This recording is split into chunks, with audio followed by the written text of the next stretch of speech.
Hi friends, welcome to my channel. ఈరోజండి మరొక మంచి కారుతో మీ ముందుకు వచ్చానండి. ఇది మారుతి జెన్ ఎస్టీలో అండి, విఎక్స్ఐ పెట్రోల్ వెర్షన్ కార్ అండి.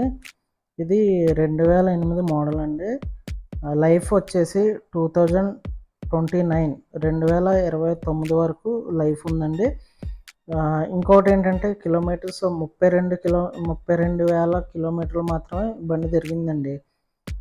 4 టైర్లు కూడా కొత్తవండి. 2 కీస్ అవైలబుల్ అండి. ఫస్ట్ ఓనర్ బండి అండి. నాన్ టచ్అప్ అండి. అసలు టచ్అప్స్ అంటూ ఏమీ జరగలేదండి బండికి. ఒరిజినల్ పెయింట్తో ఉన్న బండి అండి ఇది. కానీ ఓనర్ గారు చాలా బాగా మెయింటైన్ చేశారండి కార్. ఇది చాలా బాగా నీట్గా, చాలా ఎక్సలెంట్ కండిషన్లో ఉందండి. ఇది బిగినర్స్కి చాలా బాగుంటుందండి కారు. ఇది ప్రైస్ కూడా 1,30,000 అయితే ఇచ్చేస్తానని చెప్పారండి కస్టమరు. ఒకసారి కాంటాక్ట్ నెంబర్కి ఒకసారి కాంటాక్ట్ అయ్యి మీరు డీటెయిల్స్ కనుక్కోండి ఫ్రెండ్స్. Okay friends, bye.